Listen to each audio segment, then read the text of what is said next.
Do you feel the vibes?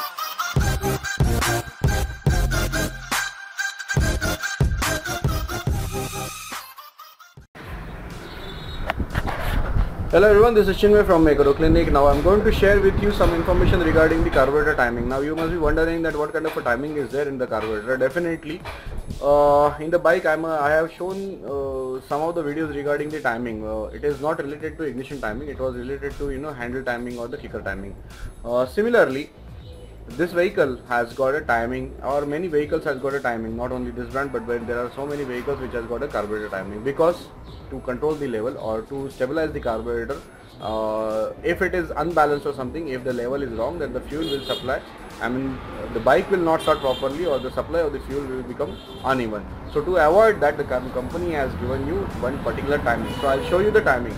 So this is the bike right now which I am working on right now. So this is the clip which I have already loosened. Now as you can see, this is the point, this is the inlet manifold, this is the carburetor, and this is the notch. Now what kind of a notch is that? I'll just show you another piece of this one, inlet manifold. As you can see, this is the notch basically which you have to fix up in this given point. If it is not like that, if you miss the spot, then the problem is what? There is a possibility that you are fitting the carburetor like this way.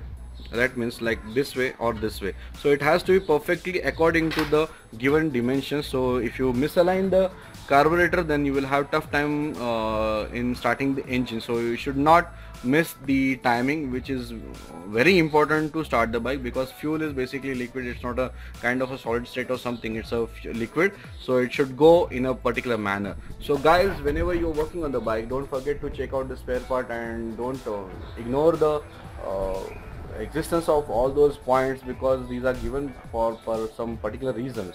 So thanks for watching and have a great day.